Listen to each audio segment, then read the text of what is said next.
Yes dear students, good morning to all of you बच्चों। इस session में बच्चों मैं आपको बहुत ही इंटरेस्टिंग टॉपिक बताने जा रहा हूँ कि what is the reactivity in aldehydes and ketones. हम पढ़ चुके हैं।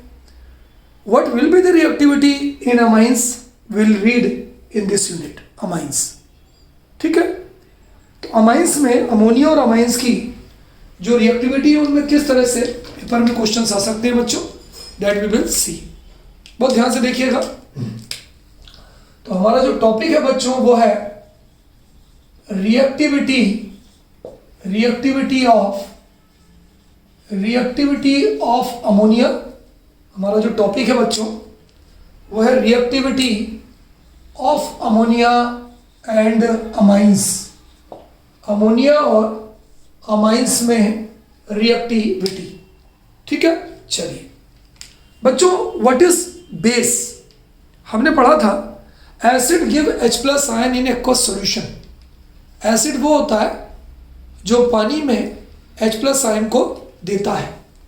बेस की डेफिनेशन है बच्चों, आप नोट कर लीजिए।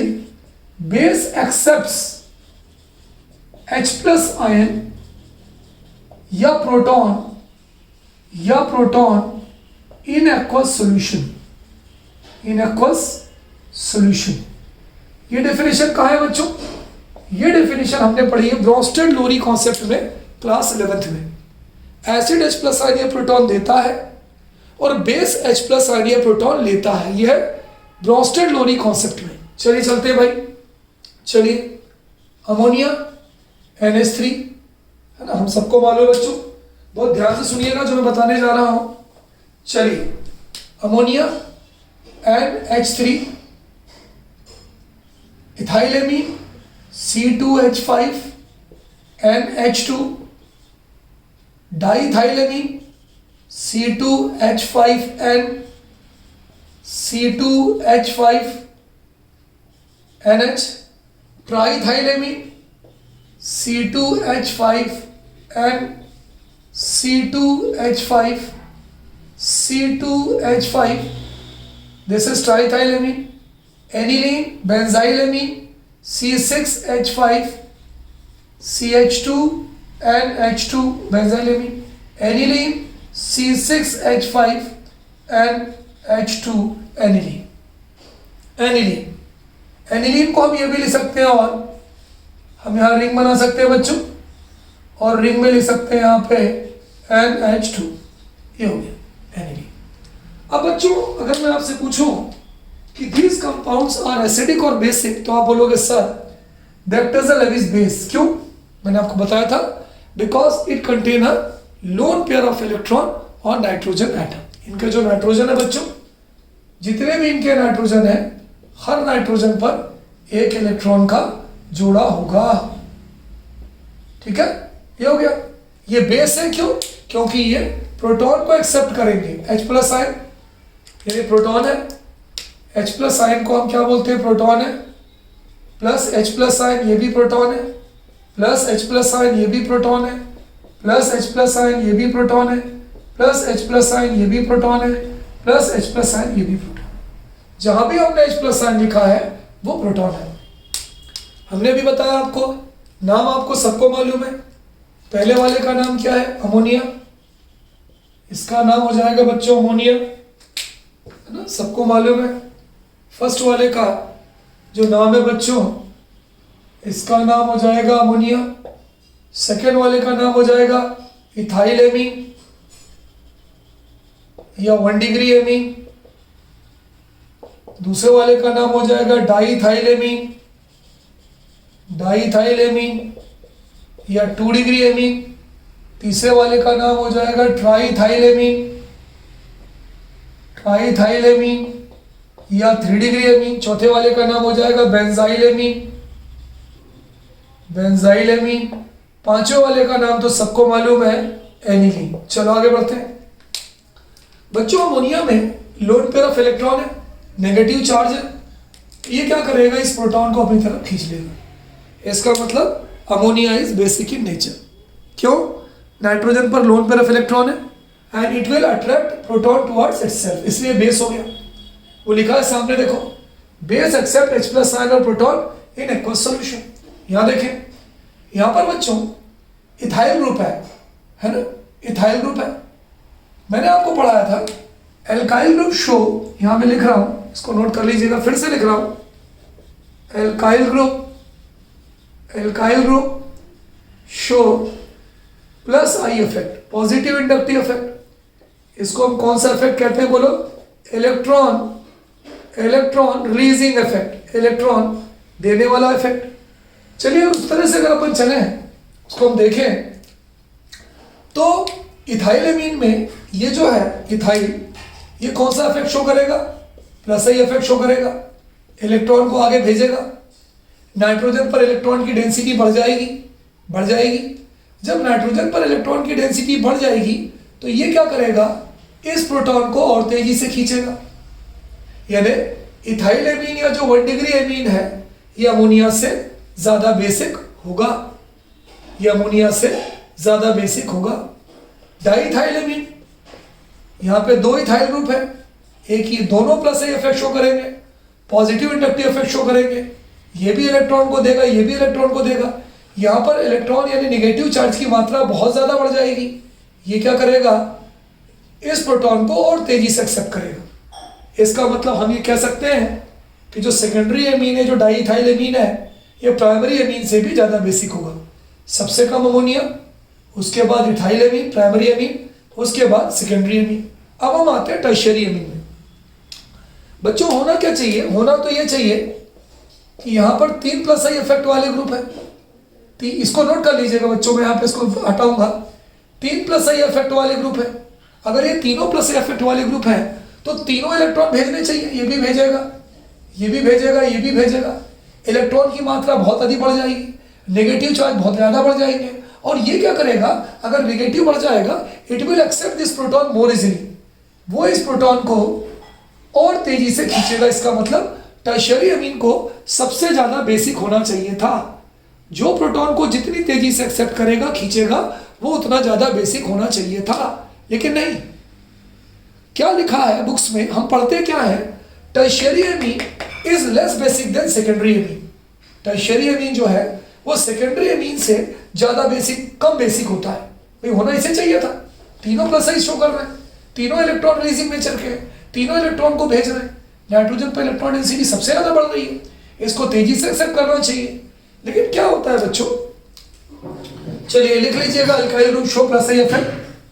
यहां पर क्या होता है बच्चों, इस बात को ध्यान से देखो। ये जो इथाइल ग्रुप होते हैं ये बड़े साइज के होते हैं। ये देखो, ये बड़े साइज के होते हैं। इसको अंग्रेजी भाषा में हम कहते हैं बल्की नेचर। ये बल्की नेचर के होते हैं। Alkyl group is of bulky nature. कैसे नेचर के होते हैं बच्चों? बल्की नेचर के होते हैं। बल्की नेचर मतलब बड़े आकार के होते हैं, बड़े साइज के होते हैं। बल्की नेचर होने के कारण इट कॉजेज स्टेरिक हिंड्रेंस, ये बाधा उत्पन्न करते हैं। भाई ये प्रोटॉन अगर सीधे इससे जुड़ जाता तब तो कोई दिक्कत ही नहीं थी। ये प्रोटॉन को जुड़ने में बाधा उत्पन्न करते हैं, कॉजेज स्टेरिक हिंड्रेंस। बाधा को बच्चों इंग्लिश में एक वर्ड होता है कॉजेज स्टेरिक हिंड्रेंस। ये बाधा उत्पन्न करते हैं। जब बाधा उत्पन्न करेंगे तो ये बताओ, ये तेजी से प्रोटॉन एक्सेप्ट करेगा कि नहीं करेगा? ये तेजी से इस प्रोटॉन को एक्सेप्ट नहीं कर पाता। तो देखिए हमने यहाँ पे 2 एरो लगा दिया और यहाँ पर बच्चों हमने क्या किया? 3 एरो लगा दिया। देखिए 3 एरो लगा दिया, ये 3 एरो। इसकी रिएक्टिविटी ज्यादा होगी। क्यों? अगर आप साइज भी देखो, ये बड़े आकार का हो गया, ये बड़े आकार का हो गया, लेकिन एक जगह से खुला है। तो इसका स्टेरिक हिंड्रेंस उतना ज्यादा नहीं है, ये उतनी ज्यादा बाधा उत्पन्न नहीं कर रहा है। लेकिन टर्शियरी एमीन में तीनों तरफ से पैक है, इसलिए इसको जोड़ने में रुकावट उत्पन्न कर रहा है।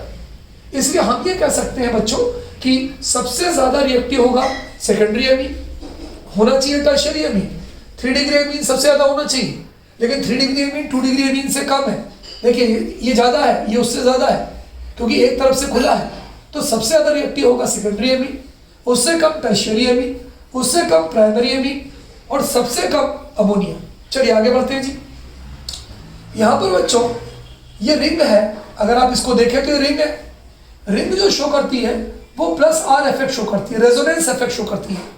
रेजोनेंस में क्या होता है, ये इलेक्ट्रॉन बेंजीन रिंग में घूमते हैं। जब ये घूमते हैं तो ये क्या करते हैं, इस इलेक्ट्रॉन को नाइट्रोजन के ऊपर जो लोन पेयर ऑफ इलेक्ट्रॉन है इसको अपनी तरफ खींचते हैं। देखिए इस वाले में और इस वाले में क्या अंतर है, what is the difference between benzylamine and aniline. देखो बेंजाइलेमीन में भी ये प्लस आर इफेक्ट शो कर रहा है, लेकिन बेंजीन न्यूक्लियस ये रिंग, आप देख सकते हैं ये रिंग और NH2 के बीच में CH2 है, यानी जो रिंग का इलेक्ट्रॉन खींचने का जो पावर है वो कुछ कम हो जाता है। इसका मतलब यहाँ पर इलेक्ट्रॉन कुछ कम हो जाते हैं, इसलिए इसकी जो रिएक्टिविटी है प्रोटॉन को लेकर वो जो है अमोनिया से भी कम हो जाती है। यहाँ देखिए एनिलीन, एनिलीन में बच्चों रिंग में और NH2 के बीच में कुछ है नहीं, इसका मतलब इसका जो प्लस आर इफेक्ट होता है वो स्ट्रांग होता है। रेजोनेंस इफेक्ट, ये जो घूमता है ये क्या करता है, resonance effect, plus are effect को बच्चों कह सकते हैं रेजोनेंस इफेक्ट ज्यादा होता है, मोर ज्यादा होने के कारण ये ज्यादा इलेक्ट्रॉन खींच रहा है। ज्यादा इलेक्ट्रॉन खींच रहा है मतलब इसमें निगेटिव चार्ज में ज्यादा कमी आ रही है, इसके निगेटिव चार्ज में ज्यादा कमी आ रही है। देखिए ये प्लस आर इफेक्ट शो कर रहा है, जो ये है वो ये है, बात एक ही है। इसलिए क्या करता है, ये प्रोटॉन को बहुत कम तेजी से खींचता है, बहुत कम तेजी से खींचता है। तो अगर हम बात करें ऑर्डर ऑफ रिएक्टिविटी की, मेरे पास यहाँ जगह नहीं है, मैं इस जगह पे लिख रहा हूँ ऑर्डर ऑफ रिएक्टिविटी की, तो बच्चों इनका जो है ऑर्डर ऑफ रिएक्टिविटी ये होता है, सबसे कम रिएक्टिव होता है C6H5NH2 एनिलीन, उससे ज्यादा रिएक्टिव होता है C6H5CH2NH2 बेंजाइलेमीन, उससे ज्यादा रिएक्टिव होता है, उससे ज्यादा रिएक्टिव होता है, बताइए इसकी रिएक्टिविटी तो कम हो गई है ना। सबसे कम रिएक्टिव कौन हो गया बोलो, सबसे कम रिएक्टिव एनिलीन हो गया। एनिलीन से कम रिएक्टिव, एनिलीन के बाद उससे ज्यादा रिएक्टिव कौन हो गया, उससे ज्यादा रिएक्टिव ये हो गया, ये हो गया, ठीक है। इससे ज्यादा रिएक्टिव कौन हो गया, ट्राइथाइलेमीन हो गया। भाई ट्राइथाइलेमीन की जो रिएक्टिविटी थी वो क्या होना चाहिए, एनिलीन से ज्यादा होनी चाहिए थी, लेकिन इसकी रिएक्टिविटी इससे कम हो गई, तो ये हो गया C2H5 होल थ्राइस है। इससे ज्यादा रिएक्टिव कौन हो गया, सेकेंडरी एमीन हो गया C2H5 होल ट्वाइस NH, ठीक है, ठीक है, ये इससे ज्यादा रिएक्टिव हो गया। उससे ज्यादा रिएक्टिव कौन हो गया, एक मिनट देखिए, सबसे कम रिएक्टिव एनिलीन ये हो गया, उससे ज्यादा रिएक्टिव तुम्हारा कौन हो गया, बताओ बताओ कौन हो गया, एनिलीन। एनिलीन से ज्यादा रिएक्टिव कौन हो गया, एनिलीन से ज्यादा रिएक्टिव कौन हो गया, अमोनिया, NH3 अमोनिया, अमोनिया लिख लीजिए, अमोनिया अपन भूल गए थे। इससे ज्यादा रिएक्टिव टर्शियरी एमीन है ना, अमोनिया, अमोनिया से ज्यादा रिएक्टिव टर्शियरी एमीन, और सबसे ज्यादा रिएक्टिव आपका हो गया सेकेंडरी एमीन। बहुत ध्यान रखिएगा भाई, ऑर्डर ऑफ रिएक्टिविटी एक बार मैं फिर से बोल रहा हूँ, सबसे ज्यादा रिएक्टिव किसे होना चाहिए था, टर्शियरी एमीन को, but alkyl radical are bulky in nature, बड़े आकार के होते हैं, it causes steric hindrance and that's why the reactivity of H+ positive ion towards the negative charge decreased. तो ये बच्चों हमारे पेपर में जो क्वेश्चंस पूछते हैं वो किस तरह से पूछते हैं, कोई भी 3 या 4 एमीन आपको दे दिया लिख के, arrange them in the increasing order of basic character, या arrange them in the increasing order of reactivity. तो जो जितना बेसिक होगा उसकी रिएक्टिविटी उतनी ज्यादा होगी। इनमें से कोई भी क्वेश्चन आपके पेपर में आ सकता है। तो देखकर चलिए पॉज करिएगा, नोट कर लीजिएगा, पॉज करिएगा, नोट कर लीजिएगा।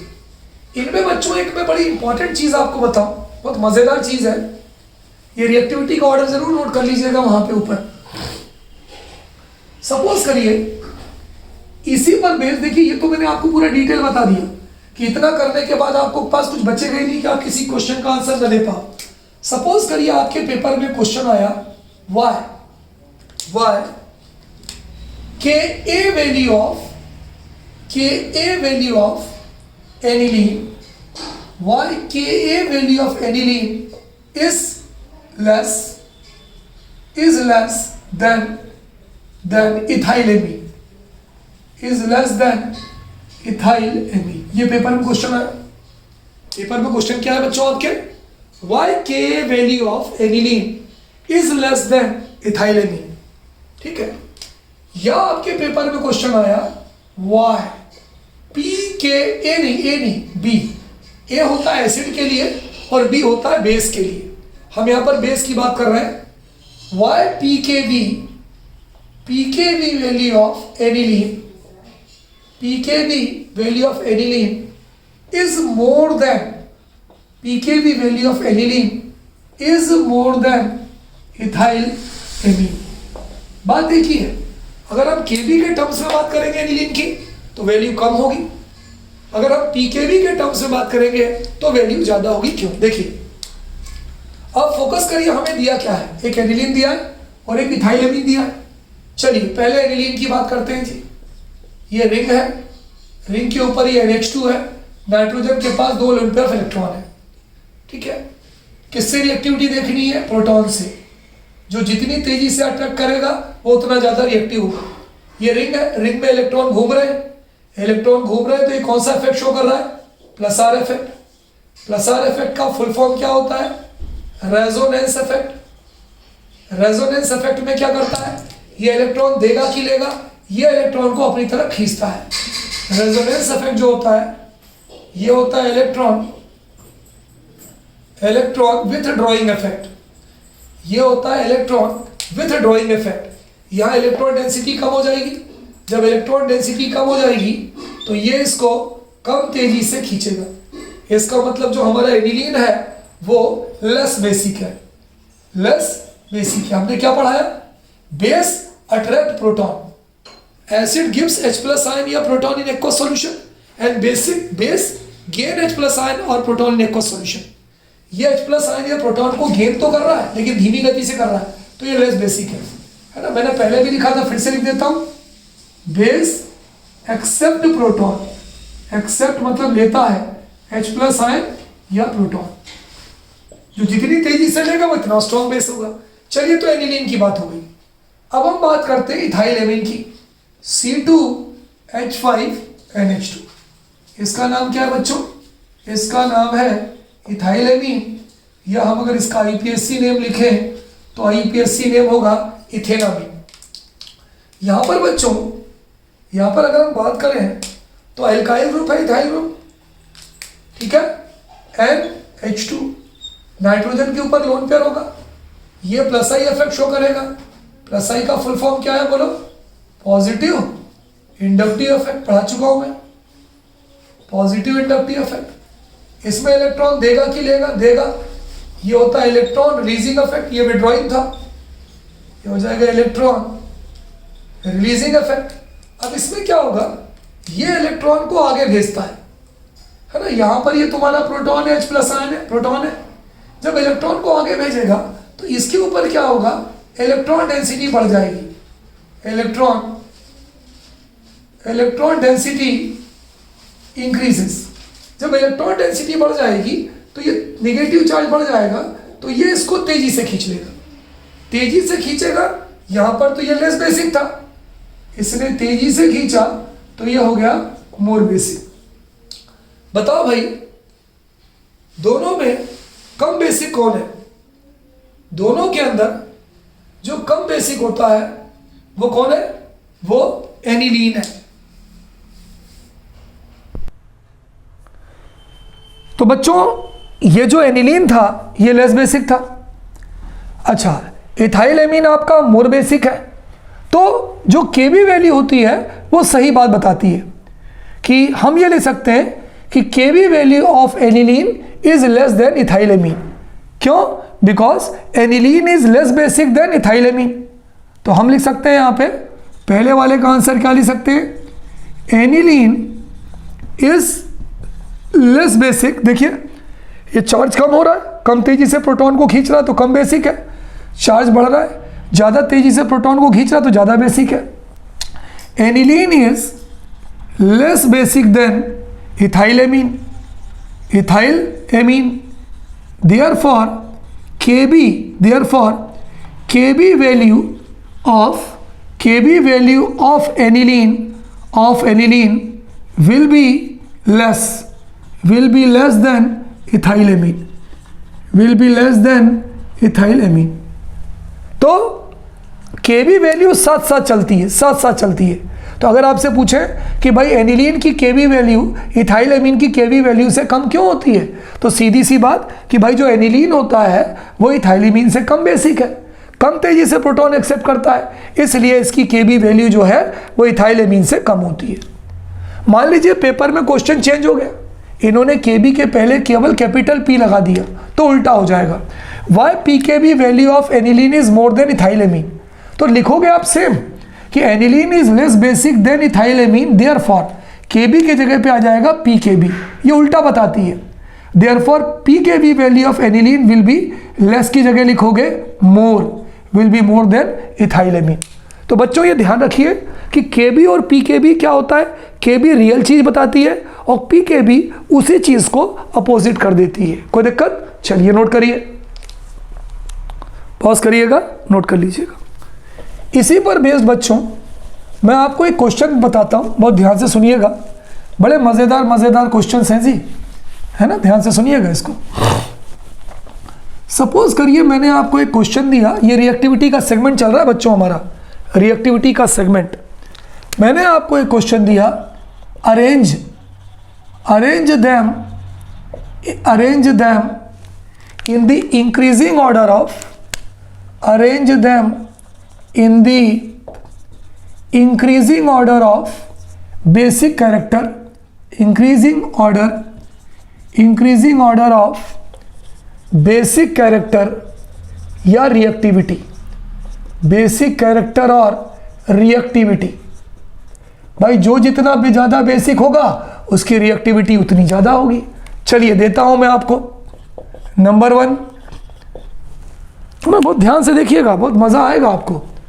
पहला मैंने दे दिया आपको C2H5 होल ट्वाइस NH, अगला दे दिया C2H5 होल थ्राइस N, अगला दे दिया मैंने आपको C2H5 NH2, अगला दे दिया मैंने आपको NH3 अमोनिया, अगला दे दिया मैंने आपको C6H5 CH2 NH2, अगला दे दिया मैंने आपको C6H5 NH2। ये हम कर चुके हैं, अभी कुछ देर पहले हमने किया था। बेसिक कैरेक्टर के बेस पे हमको इनको अरेंज करना है, ठीक है। पहला इन्होंने बोला है बेसिक कैरेक्टर, पहला बोला है बेसिक कैरेक्टर के बेसिस पे इनको अरेंज करना है।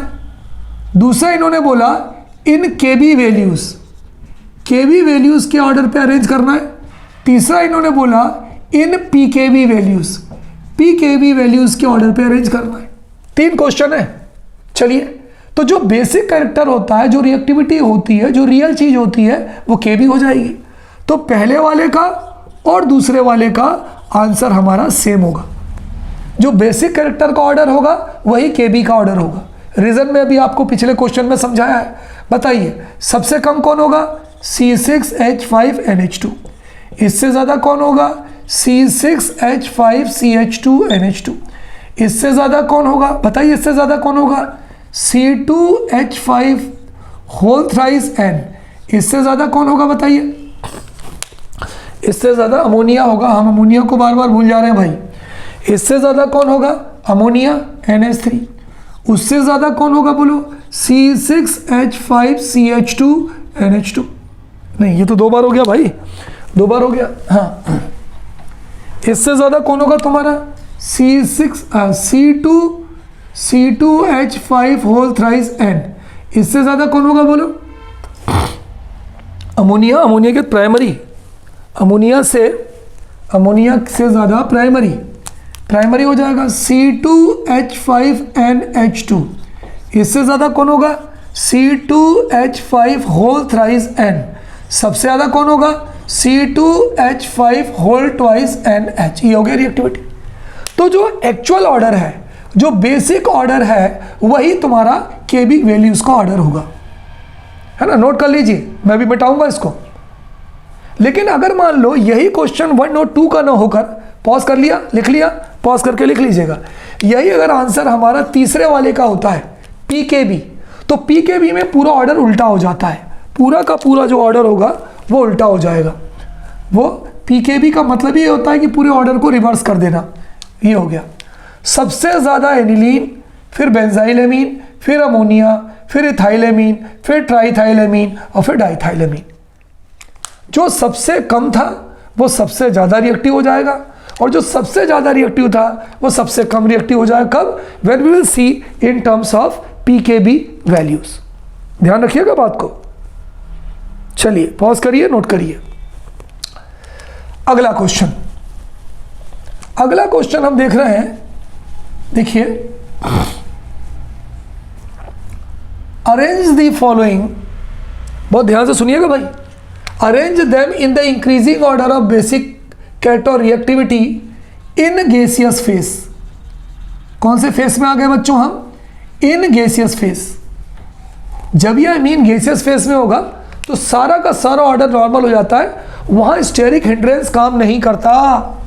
100% इंपॉर्टेंट। यहां बच्चा फेल हो जाता है, यहां बच्चे का दिमाग काम नहीं करता। कैसे? देखिए, देखिए, मैंने दे दिया CH3 होल थ्राइस एन, फिर मैंने दे दिया C2H5, लिखता हूं,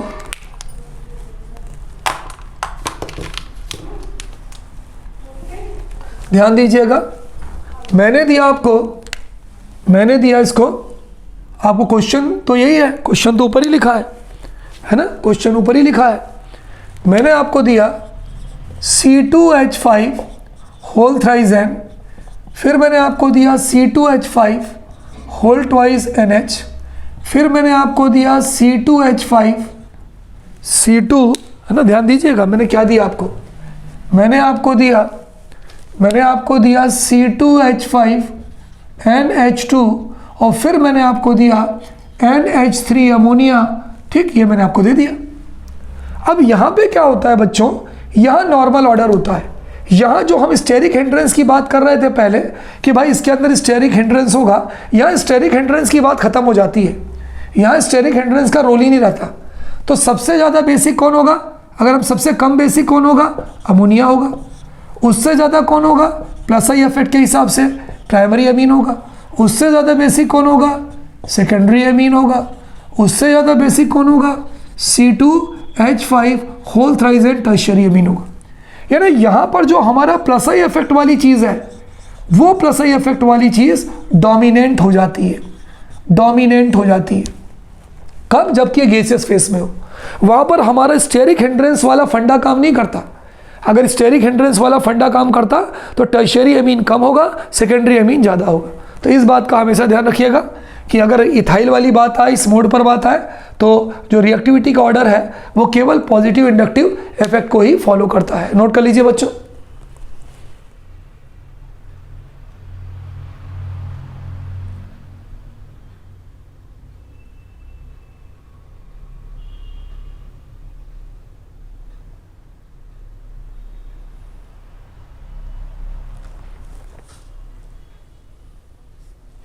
चलिए एक और क्वेश्चन मैं दे रहा हूं आपको, जरा मुझे करके बताइएगा कि कौन कम बेसिक है, कौन ज़्यादा। यहाँ गैसियस फेस मैंने हटा दिया, सीधे रिएक्टिविटी के बेसिस पर ही दे रहा हूं मैं आपको। मैंने लिखा C6H5CH2NH2, पहला एक ये लिखा, दूसरा लिखा C6H5NH2, 2 हो गया। तीसरा लिखा C6H5NHCH3। बताइए, बताइए, नाइट्रोजन पर लोन पेयर है, सब पे नाइट्रोजन पर लोन पेयर है और सबको एक ही काम करना है, सबको इस प्रोटॉन को एक्सेप्ट करना है, खींचना है। जो जितनी तेजी से इस प्रोटॉन को खींचेगा वो उतना ज़्यादा रिएक्टिव होगा। चलिए, ये कौन सा इफेक्ट शो करता है भाई? बता दो भाई। Resonance plus are effect. इसको हम क्या कहते हैं तिवारी सर? हम कहते हैं रेजोनेंस इफेक्ट। इलेक्ट्रॉन को देगा कि लेगा? इलेक्ट्रॉन को खींचेगा, लेकिन कम खींचेगा क्योंकि दोनों के बीच में CH2 है, इसका इफेक्ट कम पड़ेगा। इसका मतलब बेसिक कम होगा। यहाँ पर ये भी प्लस आर इफेक्ट शो करेगा, लेकिन ये जो रेजोनेंस इफेक्ट शो करेगा ये मोर इफेक्ट शो करेगा, मोर करेगा। ये ज़्यादा खींचेगा क्योंकि इसके बीच के अंदर कोई इंटरमीडिएट नहीं है। यहाँ इलेक्ट्रॉन डेंसिटी और कम होगी, कम होगी। तो सबसे ज़्यादा जो बेसिक होगा वो ये होगा, इससे ज़्यादा जो बेसिक होगा वो ये होगा, ये होगा। यहाँ पर आप ध्यान दें, यहाँ पे क्या हो रहा है? एक तरफ तो फिनाइल जुड़ा है और दूसरी तरफ मिथाइल जुड़ा है। फिनाइल क्या करता है? रेजोनेंस इफेक्ट शो करता है, इलेक्ट्रॉन को खींचेगा। दूसरी तरफ ये मिथाइल ग्रुप है, मिथाइल ग्रुप उल्टा काम करता है, ये प्लस आई इफेक्ट शो करता है। ये इलेक्ट्रॉन को खींच रहा था, ये इलेक्ट्रॉन को दे रहा है। तो एक जितना इलेक्ट्रॉन खींच रहा है, दूसरा उतना इलेक्ट्रॉन उसको दे रहा है। तो इसके ऊपर इलेक्ट्रॉन डेंसिटी तो कम नहीं हो रही है, इसलिए क्या करेगा, ये प्रोटॉन को थोड़ा इन दोनों से तेजी से खींचेगा, तेजी से खींचेगा। यहाँ पे मैं तीन टुकड़े बना देता हूँ। तो सबसे ज़्यादा रिएक्टिव, सबसे ज़्यादा बेसिक कौन होगा, ये पहला मान लें, ये दूसरा मान लें, ये तीसरा मान लें। सबसे कम बेसिक सेकंड वाला, उससे ज़्यादा बेसिक फर्स्ट वाला, और सबसे ज़्यादा बेसिक थर्ड वाला, क्योंकि यहाँ पे प्लस आर इफेक्ट तो खींच रहा है, लेकिन इसके इफेक्ट को मिथाइल ग्रुप जो प्लस आई इफेक्ट शो कर रहा है वो न्यूट्रलाइज कर रहा है। तो सबसे कम बच्चों कौन हो जाएगा, आपका 2, उससे ज़्यादा कौन हो जाएगा, आपका 2 के बाद 1, ये हो गया 1, और सबसे ज़्यादा कौन हो जाएगा, आपका 3। Note down. बहुत मज़ेदार क्वेश्चन है भाई, ध्यान दीजिए। ये सारे के सारे रिएक्टिविटी पर बेस्ड हैं जो आपको करना है।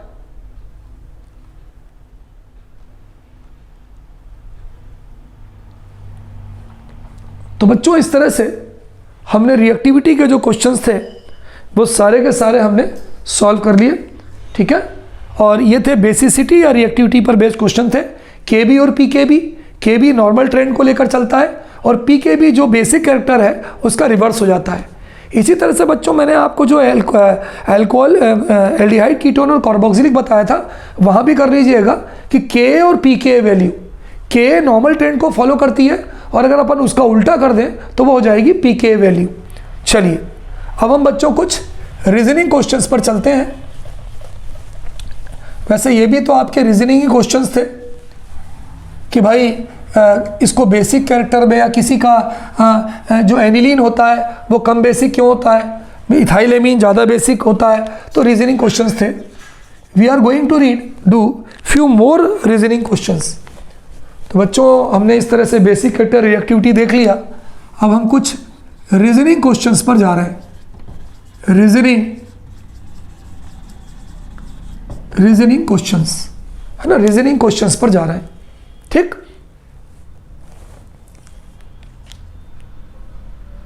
हमारा पहला क्वेश्चन है बच्चों रीजनिंग में, इथाइलेमीन इज सॉल्युबल इन वाटर। बच्चों बहुत इंपॉर्टेंट क्वेश्चन है, कई बार पेपर में आए हैं, ध्यान दीजिएगा। अमाइन में सबसे ज़्यादा प्लॉसिबल क्वेश्चंस हैं, रीजनिंग क्वेश्चंस हैं। इथाइलेमीन is soluble in water while aniline is not. Aniline, ethylamine is, लिख लीजिए, ethylamine is soluble in water while aniline is not. ये क्वेश्चन है, why?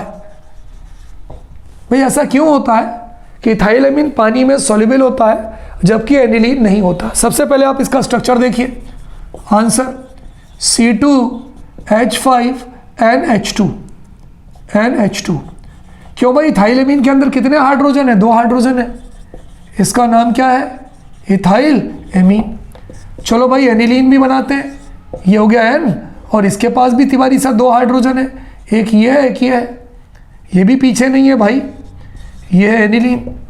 अंतर क्या होता है बच्चों, इथाइलेमीन जो होता है ये पानी के साथ हाइड्रोजन बॉन्ड बनाता है, forms hydrogen bond, intermolecular hydrogen bond, forms intermolecular hydrogen bond with water. पहला वाला जो है जिसको हम इथाइलेमीन बोल रहे हैं, ये पानी के साथ इंटरमॉलिक्यूलर हाइड्रोजन बॉन्ड बनाता है। कैसे बनाता है आप देख सकते हैं, कैसे बनाता है आप देख सकते हैं, HNH, ये हो गया C2H5NH2, इथाइलेमीन हो गया, है ना। पानी का फार्मूला क्या होता है, OHH, ठीक है, यही होगा ना, OHH, ये हो गया। इथाइलेमीन को हम लिख सकते हैं ऐसा लिख सकते हैं, C2H5NH2। तो क्या हो रहा है यहाँ पे, इसको, इस वाले H को इधर ले लो, ये हो गया H। तो ये हो गया आपका इथाइलेमीन और ये हो गया वाटर। तो इथाइलेमीन और वाटर के बीच में इसी तरह से ये चेन चलती जाती है। तो इथाइलेमीन और वाटर के बीच में ये इंटरमॉलिक्यूलर हाइड्रोजन बॉन्ड बना लेता है, जिसके कारण हम ये कह सकते हैं कि जो इथाइलेमीन है, जो पहला वाला है, ये सॉल्युबल इन वाटर होता है, ये पानी के अंदर सॉल्युबल होता है। ठीक है, फिर से देखिए, इथाइलेमीन जो फर्स्ट वाला है forms intermolecular hydrogen bond with water molecule, therefore they are soluble in water. ये एनिलीन है। एनिलीन के अंदर जो रिंग वाला पार्ट होता है, जो फिनाइल पार्ट होता है ना, इस रिंग वाले पार्ट को हम फिनाइल पार्ट बोलते हैं। ये जो फिनाइल पार्ट होता है ये हाइड्रोफोबिक होता है। हाइड्रोफोबिक समझते हैं, पानी से दूर रहता है। हाइड्रोफोबिक होने के कारण क्या होता है, ये स्टेरिक हिंड्रेंस क्रिएट करता है, बाधा उत्पन्न करता है। स्टेरिक हिंड्रेंस क्रिएट करता है यानी बाधा उत्पन्न करता है। और क्या करता है, does not form intermolecular hydrogen bond with water, does not form intermolecular hydrogen bond with water. पानी के साथ ये इंटरमॉलिक्यूलर हाइड्रोजन बॉन्ड नहीं बनाता, देयरफॉर इनसॉल्युबल इन वाटर, पानी में सॉल्युबल नहीं होता। याद हो गया बच्चों, बहुत सिंपल सा क्वेश्चन है। इथाइलेमीन जो होता है वो वाटर के मॉलिक्यूल के साथ इंटरमॉलिक्यूलर हाइड्रोजन बॉन्ड बनाता है, इसलिए it is soluble in water. Aniline जो होती है, एनिलीन के अंदर जो नीचे वाला टुकड़ा होता है, जो फिनाइल पार्ट होता है, जो बड़ा वाला पार्ट होता है, हाइड्रोफोबिक होता है। हाइड्रो मतलब पानी, फोबिक मतलब डरा हुआ, पानी से दूर रहता है। ये दिक्कत भी क्रिएट करता है, स्टेरिक हिंड्रेंस बड़ा होने के कारण दिक्कत देता है जुड़ने में, और इसलिए ये पानी के साथ it doesn't form intermolecular hydrogen bond with water molecule and therefore it is insoluble in water. ये क्वेश्चन है, नोट कर लीजिए।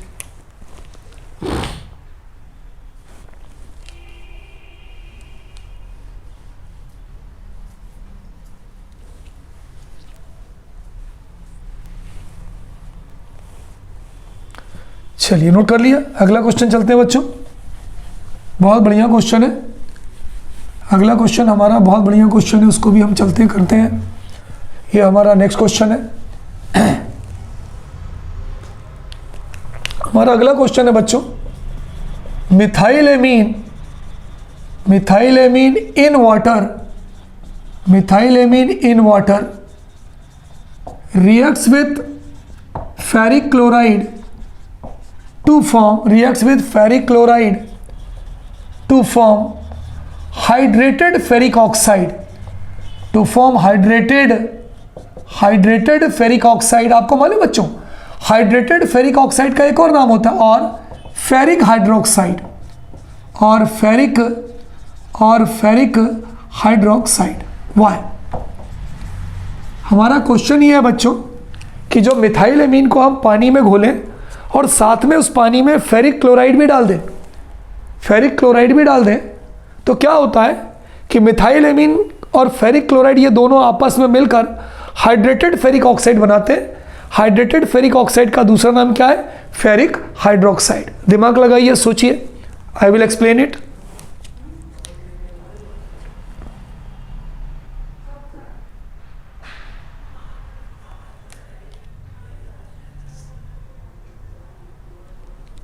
सोचिए, देखिए, ध्यान से देखिएगा। ये मैं रिएक्शन बता रहा हूं, अगर आपको ये समझ में आ जाएगी तो आंसर आपका बड़ा आसान हो जाएगा। CH3 है ना, बहुत आराम से देखिएगा, सिंपल सा आंसर है इसका। बच्चों बहुत इंपॉर्टेंट क्वेश्चंस है, can be asked in examination. CH3NH2 हमको मालूम है बच्चों, this is the formula of methylamine. ठीक है, ये पानी से रिएक्ट कर रहा है। वाटर का फार्मूला सबको मालूम है, HOH है। HOH है, पानी का फार्मूला सबको मालूम है। अब बच्चों ये बताओ, ये टुकड़ा क्या है? नेगेटिव। ये टुकड़ा क्या है? पॉजिटिव। जब नेगेटिव है तो क्या करेगा? ये इस बॉन्ड पेयर ऑफ इलेक्ट्रॉन को एक ऑक्सीजन का, एक हाइड्रोजन का अपनी तरफ खींचेगा। अपनी तरफ खींचेगा तो हाइड्रोजन पर कौन सा चार्ज आएगा? पॉजिटिव। इस पर कौन सा आएगा? नेगेटिव। नेगेटिव आएगा। तो ये नेगेटिव चार्ज इसको अपनी तरफ अट्रैक्ट कर लेगा। जब अपनी तरफ अट्रैक्ट कर लेगा तो ये क्या बनाएगा? बहुत ध्यान से देखिएगा। ये बनाएगा CH3, ये हो जाएगा NH2 की जगह NH3 हो गया, ये हो जाएगा पॉजिटिव और ये हो जाएगा प्लस OH नेगेटिव। इसका मतलब एक पॉजिटिव आयन तो बचा, लेकिन साथ में इसने एक आयन दिया जिसको हम बोलेंगे हाइड्रोक्साइड आयन।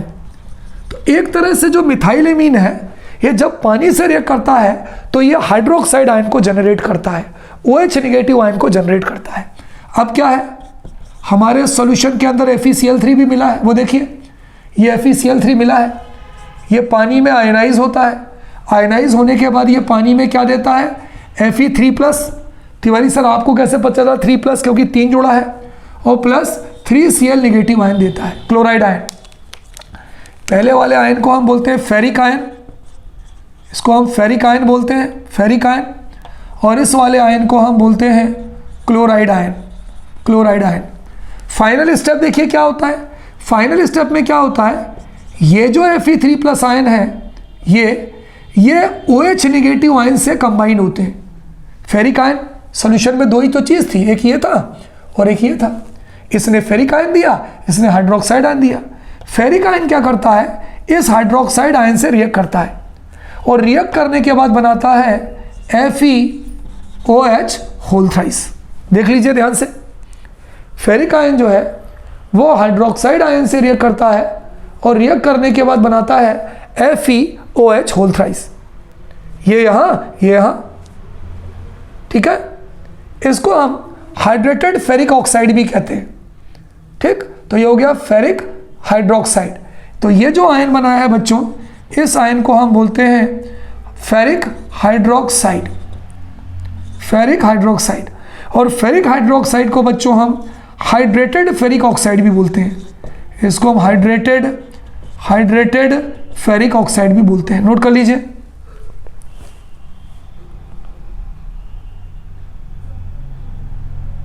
इसको हम हाइड्रेटेड फेरिक ऑक्साइड भी कहते हैं, ठीक है। चलिए नोट कर लीजिए। ये हमारा क्वेश्चन था कि methyl amine in water reacts with ferric chloride to form hydrated ferric oxide और फेरिक हाइड्रोक्साइड वाई, ठीक है बच्चों। अगर आपको थोड़ा सा इसको अगर आप देखिए, अगर आप पेपर में यहां तक लिख देंगे then also will get full marks. लेकिन अभी भी एक कंफ्यूजन है जो आपके दिमाग में चल रहा है, मैं बता दूं, आप यहां तक लिखेंगे तो भी चलेगा कि तिवारी सर इसको फेरिक हाइड्रोक्साइड को हाइड्रेटेड फेरिक ऑक्साइड क्यों कहते हैं। देखिए अगर आप इसको बैलेंस करेंगे, यहां 2 लगा दीजिए तो 2 3 = 6, 6, यहां 6 तो यहां भी 6 लगा दीजिए।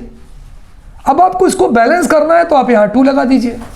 अब क्या हम इस चीज को इस तरह से नहीं लिख सकते क्या, Fe2O3.3H2O?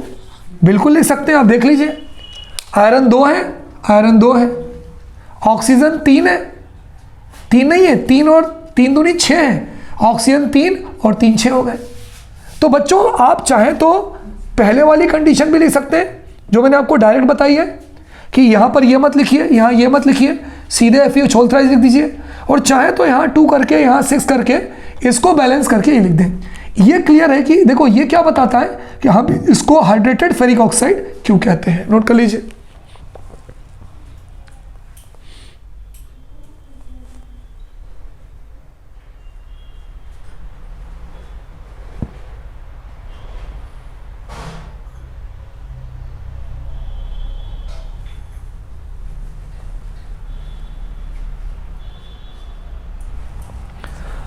अगला क्वेश्चन है बच्चों हमारा, aniline does not undergo Fidel-craft reaction. हमारा अगला क्वेश्चन है बच्चों, aniline does not undergo Fidel-craft reaction, कि जो एनिलीन है वो फिडेल-क्राफ्ट रिएक्शन क्यों नहीं देता। राइट डाउन अगला क्वेश्चन बच्चों, अगला क्वेश्चन लिखिए, aniline does not undergo Fidel-craft reaction, aniline जो है वो फिडेल-क्राफ्ट रिएक्शन क्यों नहीं देता। अगला क्वेश्चन है बच्चों, aniline does not give, aniline does not give Fidel-craft reaction. बहुत इंपॉर्टेंट क्वेश्चन है बच्चों कि जो एनिलीन है does not give Fidel-craft reaction, Fidel-craft reaction. बच्चों यदि आपने फिडेल-क्राफ्ट रिएक्शन देखा हो तो फिडेल-क्राफ्ट रिएक्शन के अंदर जो कैटलिस्ट है वाई है ना, वाई क्यों नहीं देता, क्यों। फिडेल-क्राफ्ट रिएक्शन के अंदर कैटलिस्ट कौन है बच्चों, एनहाइड्रस एल्यूमिनियम क्लोराइड। भाई उसका कुछ रोल होगा कि नहीं होगा, होगा। तो देखिए एनिलीन का यदि अपन फार्मूला देखें, एनिलीन का आंसर बता रहा हूं मैं आपको, इसका आंसर एनिलीन का फार्मूला होता है C6H5NH2। अच्छा, फ्रेडल-क्राफ्ट रिएक्शन का जो कैटलिस्ट है वो है एनहाइड्रस एल्यूमिनियम क्लोराइड AlCl3। इसको हम बोलते हैं एनहाइड्रस एल्यूमिनियम क्लोराइड। अंतर क्या है? एनिलीन जो है वो बेस है due to presence of lone pair of electron, हम इसको कहेंगे लेविस बेस। जो लोन पेयर ऑफ इलेक्ट्रॉन दे सकता है उसको लेविस बेस कहते हैं, तो ये कहलाएगा लेविस LeWis लेविस बेस, क्योंकि इलेक्ट्रॉन पेयर डोनर है। एल्यूमिनियम क्लोराइड का अगर आप स्ट्रक्चर देखो तो 1 Cl 2 Cl 3 Cl। एल्यूमिनियम का 13 होता है 813 283। इसके वैलेंस शेल में 3 इलेक्ट्रॉन है, एक यहाँ चला गया, एक यहाँ चला गया, एक यहाँ चला गया। इसके चारों तरफ कितने इलेक्ट्रॉन है? 2 2 4 2 6। अनस्टेबल है, इसको 2 इलेक्ट्रॉन और चाहिए, तो ये क्या करता है? इसके इलेक्ट्रॉन को एक्सेप्ट करता है, इसके इलेक्ट्रॉन को एक्सेप्ट करता है, क्योंकि इलेक्ट्रॉन पेयर डोनर है, ये इलेक्ट्रॉन पेयर एक्सेप्टर है। डोनर क्यों है? क्योंकि इसके पास 2 इलेक्ट्रॉन ज़्यादा है। एक्सेप्टर क्यों है? क्योंकि इसके पास 2 इलेक्ट्रॉन कम है। तो ये क्या करता है? इससे ये 2 इलेक्ट्रॉन ले लेता है। ठीक है, ये कहलाएगा लेविस एसिड, ये कहलाएगा Lewis acid. This is called as Lewis acid. ये बच्चों हो जाएगा इलेक्ट्रॉन पेयर डोनर, ये हो जाएगा इलेक्ट्रॉन पेयर डोनर, और ये हो जाएगा आपका इलेक्ट्रॉन पेयर एक्सेप्टर। तो ये हो गया आपका लेविस बेस और ये हो गया लेविस एसिड। अब देखिए, जब बेस और एसिड मिलेंगे तो ये सॉल्ट बनाएंगे। अब वो सॉल्ट कैसे बनाते हैं? वो सॉल्ट देखिए, ये बन जाएगा C6H5, ये हो जाएगा NH2। इसने इसके इलेक्ट्रॉन को ले लिया, यहाँ आ जाएगा पॉजिटिव चार्ज। आप देखिए, नाइट्रोजन के पास पॉजिटिव चार्ज कम हो गया, इलेक्ट्रॉन कम हो गए, क्योंकि इसने अपना इलेक्ट्रॉन इसको दे दिया। और ये जो होगा ये हो जाएगा AlCl3 नेगेटिव।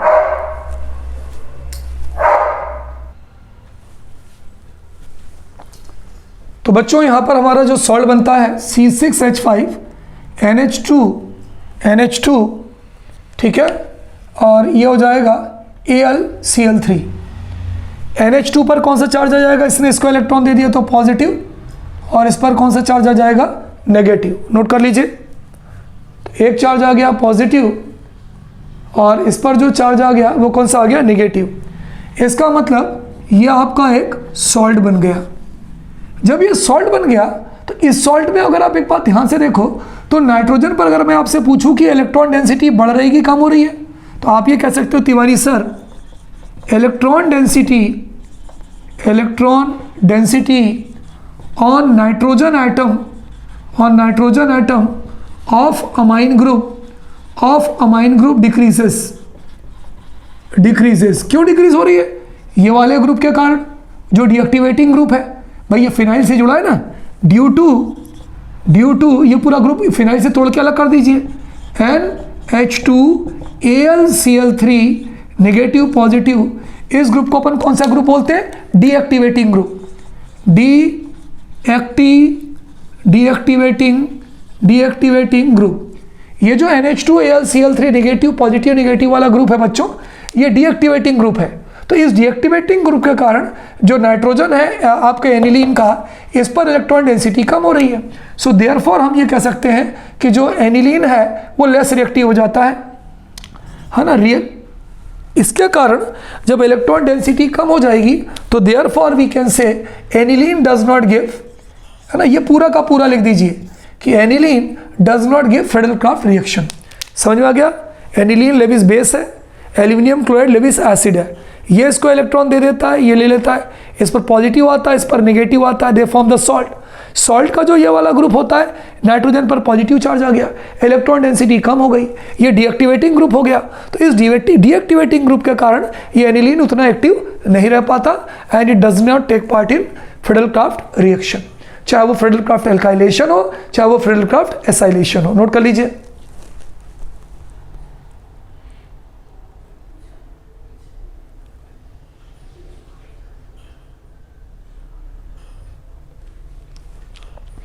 एक बच्चों बहुत बढ़िया क्वेश्चन है और कई बार वो हमारे बोर्ड एग्ज़ाम में आया है और हो सकता है इसकी मुलाकात आप लोगों से हुई होगी प्री बोर्ड एग्जामिनेशन में, कि हम गैब्रियल थैलिमाइड रिएक्शन से एलिफेटिक एमीन तो बनाते हैं, इथाइल एमीन तो बनाते हैं, लेकिन हम एरोमेटिक प्राइमरी एमीन नहीं बनाते।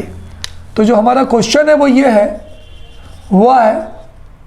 Y aromatic primary amine, why aromatic primary amine. Sir aromatic primary amine का मतलब क्या हो गया? Aniline, C6H5HH2 aniline cannot be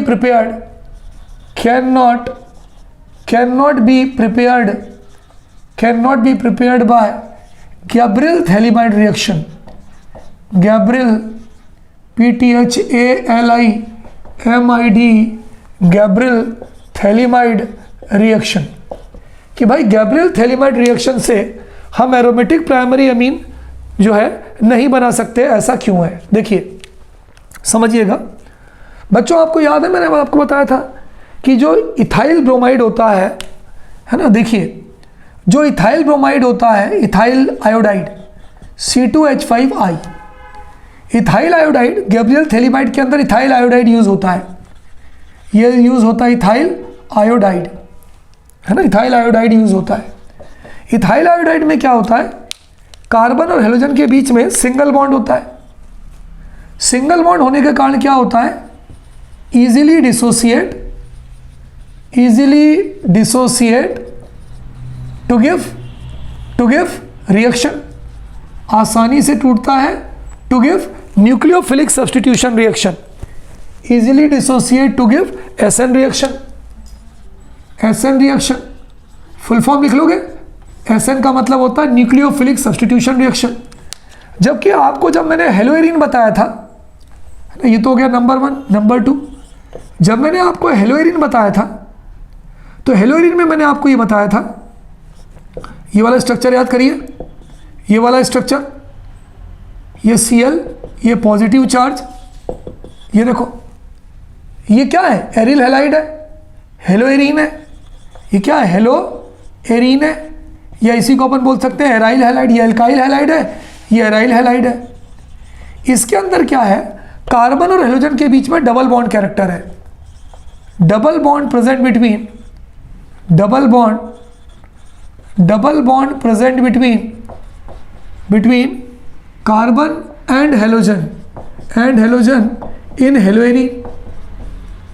हेलोएरिन में कार्बन हेलोजन के बीच में डबल बॉन्ड होता है। जब डबल बॉन्ड होता है तो क्या आसानी से टूटेगा? डज नॉट डिसोसिएट इजीली, ये टूटता ही नहीं है। डज नॉट डिसोसिएट इजीली, आसानी से टूटता ही नहीं है। तो जब आसानी से टूटेगा ही नहीं तो क्या एसिड रिएक्शन देगा? Therefore does not give SN reaction. इसलिए बच्चों ये SN रिएक्शन नहीं देता, और SN रिएक्शन नहीं देगा तो डज नॉट गिव, इसलिए does not give Gabriel phthalimide reaction, इसलिए ये गैब्रियल थैलिमाइड रिएक्शन नहीं देगा। और जब रिएक्शन ही नहीं देगा तो एमीन नहीं बनाएगा। अगर इथाइल एमीन टूटता है, देता है, इसलिए क्या बनाता है? ये बनाता है C2H5NH2 बनाता है। ये कौन सा एमीन है? ये इथाइल एमीन है। इथाइल एमीन को कौन सा एमीन कहते हैं? इथाइल एमीन को हम कहते हैं aliphatic amine. Aliphatic amine reaction तो मैं आपको पढ़ा चुका हूँ। तो भाई ये टूट जाता है, इसलिए ये इथाइल एमीन बनाता है, एलिफेटिक एमीन नहीं बनाता। जबकि हेलोएरिन तो टूटता ही नहीं है ना, ये टूटता ही नहीं है। यहाँ पर अगर देखो C6H5I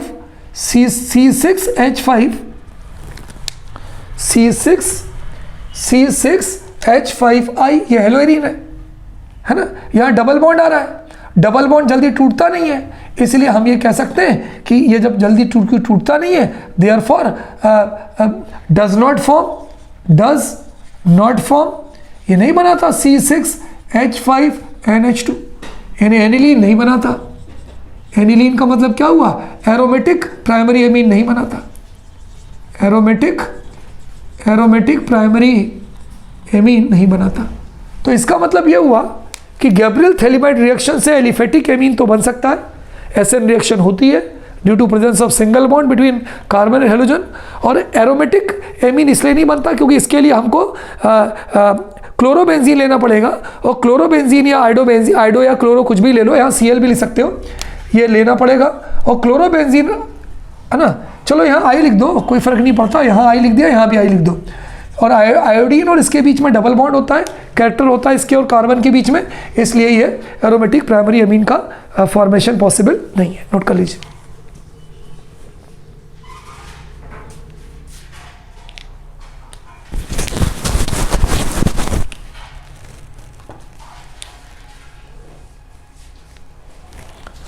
चलिए, है ना, नोट कर लीजिए बच्चों।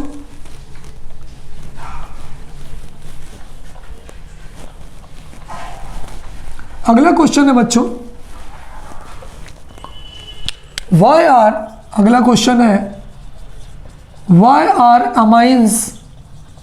Amines are less acidic, why are amines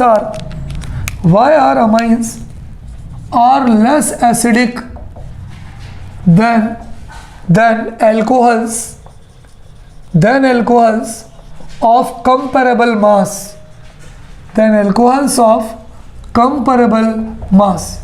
कि अगर भाई अमाइंस भी हो एल्कोहल भी हो और दोनों का मास लगभग बराबर हो, कंपेरेबल हो, तो वहाँ पर जो अमाइंस होते हैं वो कम एसिडिक होते हैं और जो एल्कोहल होते हैं वो ज़्यादा एसिडिक होते हैं। आंसर देखिए, अमाइंस का जनरल फार्मूला क्या होता है तिवारी सर? NH2 होता है, इसको बोलते हैं अमाइंस। एल्कोहल का जनरल फार्मूला क्या होता है?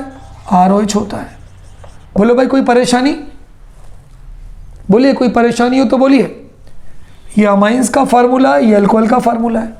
अमाइन टूटता है तो क्या देता है? RNH निगेटिव आयन देता है और प्रोटॉन देता है। इसको क्या बोलते हैं? Amide ion. और ये जब टूटता है तो क्या देता है? RO negative plus H plus ion, alkoxide ion. भाई दोनों आयन दे रहे हैं, ये भी प्रोटॉन दे रहा है, ये भी प्रोटॉन दे रहा है। भाई प्रोटॉन तो दोनों ही दे रहे हैं। अब जो ज़्यादा समय के लिए प्रोटॉन देगा वो ज़्यादा एसिडिक होगा। कैसे पता लगेगा? अब आप ये मुझे बताइए, इन दोनों में कौन ज़्यादा इलेक्ट्रोनिगेटिव है? नाइट्रोजन ज़्यादा इलेक्ट्रोनिगेटिव है कि ऑक्सीजन ज़्यादा इलेक्ट्रोनिगेटिव है? तिवारी सर ऑक्सीजन, क्योंकि नाइट्रोजन का एटॉमिक नंबर 7 है, ऑक्सीजन का 8 है। तो हम ये कह सकते हैं, since oxygen is more electronegative than nitrogen atom. अगर आप ये दोनों आयन देखें, अमाइड आयन देखें और एल्कोक्साइड आयन देखें, यहाँ नाइट्रोजन है, यहाँ ऑक्सीजन है, दोनों में कौन है जो ज़्यादा इलेक्ट्रोनिगेटिव है? तिवारी सर ऑक्सीजन है। जब ऑक्सीजन ज़्यादा इलेक्ट्रोनिगेटिव है तो ये क्या करेगा? ये निगेटिव चार्ज को ज़्यादा समय के लिए रखेगा, ज़्यादा स्टेबल होगा। भाई ज़्यादा इलेक्ट्रोनिगेटिव है ना, तो निगेटिव चार्ज को ज़्यादा समय के लिए रखेगा, यानी ज़्यादा पॉजिटिव आयन देगा। ये इसकी इलेक्ट्रोनिगेटिव कम है तो ये निगेटिव चार्ज को ज़्यादा समय के लिए नहीं रखेगा, बल्कि दे देगा, ये तुरंत फिर से H प्लस आयन को खींच लेगा। तो यहाँ पे ये ज़्यादा इलेक्ट्रोनिगेटिव है, इसका मतलब हम ये कह सकते हैं therefore alkoxide ion is more stable than amide ion. भाई ये लिखने का मतलब क्या हुआ कि भाई इसकी इलेक्ट्रोनिगेटिविटी इससे ज़्यादा है, तो जब इसकी इलेक्ट्रोनिगेटिविटी इससे ज़्यादा है तो ये इलेक्ट्रॉन को ज़्यादा समय के लिए अपने पास रखेगा, ज़्यादा समय के लिए H प्लस आयन बाहर करेगा तो ज़्यादा एसिडिक होगा। ये ज़्यादा स्टेबल है, ये कम स्टेबल है, कम समय के लिए निगेटिव चार्ज को अपने पास रखेगा, फिर से नहीं रखेगा तो फिर से प्रोटॉन को खींच लेगा। तो देयरफॉर वी कैन से, है ना, तो देयरफॉर वी कैन से कि अमाइंस आर लेस एसिडिक, ये कम एसिडिक होंगी देन एल्कोहल्स ऑफ कंपेरेबल मास। तो सबसे पहले आप ये लिख दीजिए और फिर लिख दीजिए since oxygen is more electronegative than nitrogen and therefore alkoxide ion is more stable than amide ion. Therefore हम कह सकते हैं alcohol will give H plus ion more easily than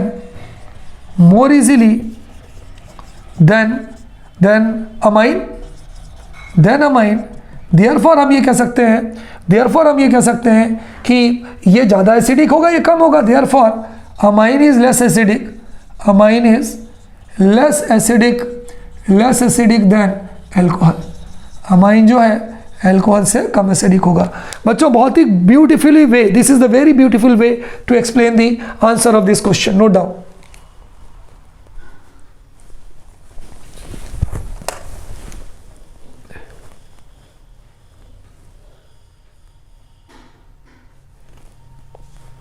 चलिए अगला क्वेश्चन देखते हैं बच्चों।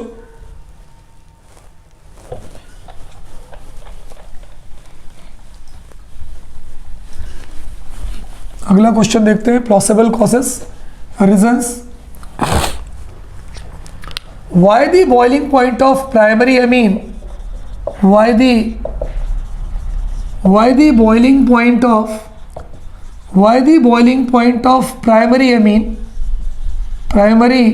amine is more than tertiary amine, is more than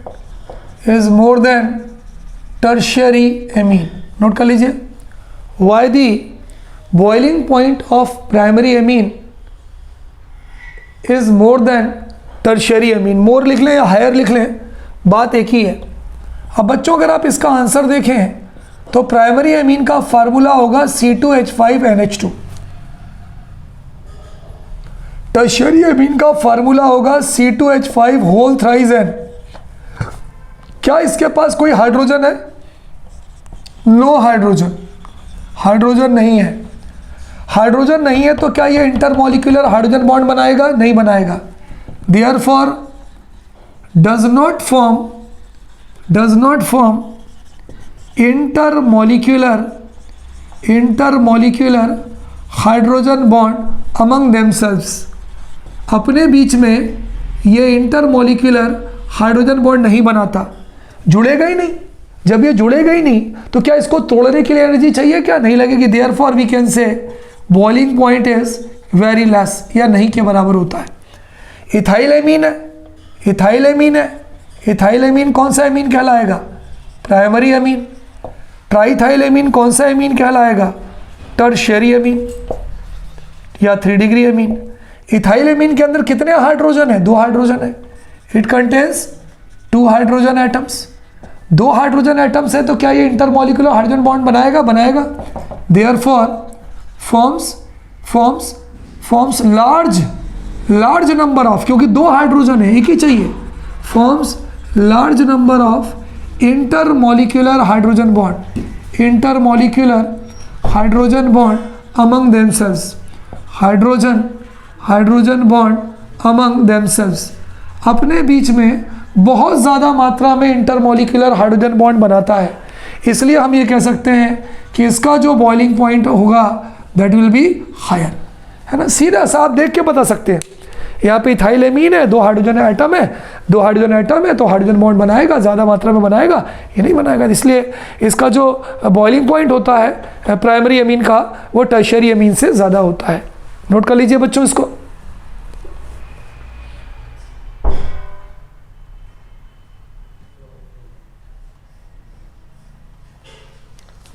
चलिए अगला क्वेश्चन है बच्चों, why aliphatic amine are stronger base than aromatic amine. ये तो मालूम है बच्चों आपको, ये मैंने 2 या 3 बार इस क्वेश्चन को आपसे डिस्कस कर चुका हूँ।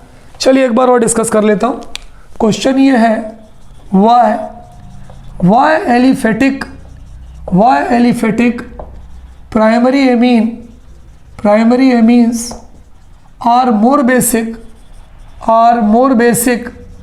Then aromatic primary amine, are more basic than aromatic primary amine. Aliphatic amine जो होते हैं वो एरोमेटिक प्राइमरी एमीन से जो है ज़्यादा बेसिक क्यों होते हैं? बहुत सिंपल सा आंसर है बच्चों, बहुत ही सिंपल आंसर है, C2H5NH2। कोई भी एक ले लो, प्राइमरी सेकेंडरी टर्शियरी से मतलब नहीं है। एरोमेटिक ये ले लो, एनिलीन ले लो, सबसे प्यारा ये एनिलीन हो गया। दोनों के पास लोन पेयर है। यहाँ हमने प्रोटॉन लिख दिया, आपको कई बार बता चुका हूँ। यहाँ भी प्रोटॉन लिख दिया, इसका नाम क्या है? प्रोटॉन है। इसका नाम क्या है? इथाइल एमीन है। ये 1 डिग्री एमीन है या प्राइमरी है। इसका नाम क्या है? इसका नाम एनिलीन है। एनिलीन कौन सा एमीन है? एरोमेटिक है। ये कौन सा एमीन है? एलिफेटिक है। क्वेश्चन ये है कि भाई जो एलिफेटिक होता है वो ज़्यादा बेसिक होता है, एरोमेटिक कम बेसिक होता है है ना, इसका नाम है एरोमेटिक। कम बेसिक होता है क्यों? ज़्यादा बेसिक कौन होगा? जो तेज़ी से प्रोटॉन खींचेगा। कम बेसिक कौन होगा? जो कम तेज़ी से प्रोटॉन खींचेगा। यहाँ पर कौन सा ग्रुप है? इथाइल ग्रुप है।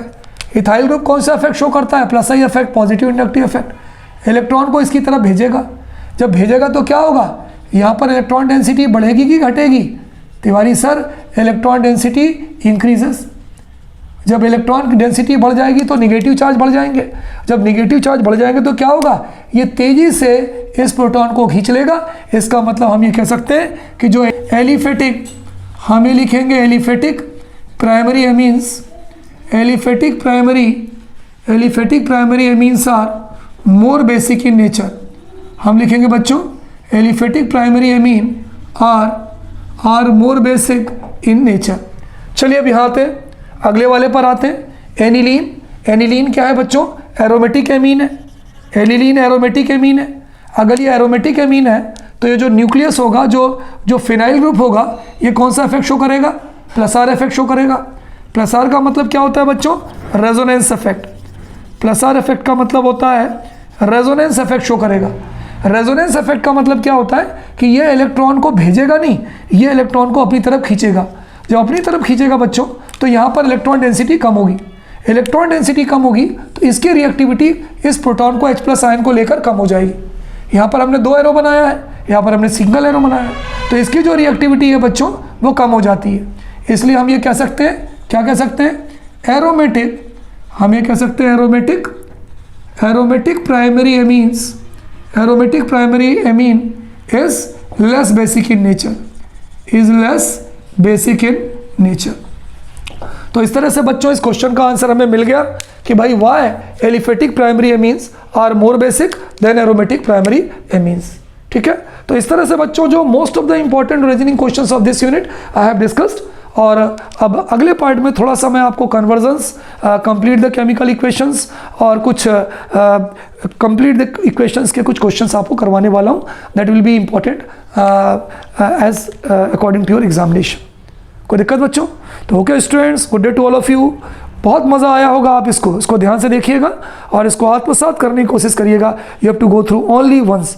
तो okay students, good day to all of you बच्चों, बाय बाय।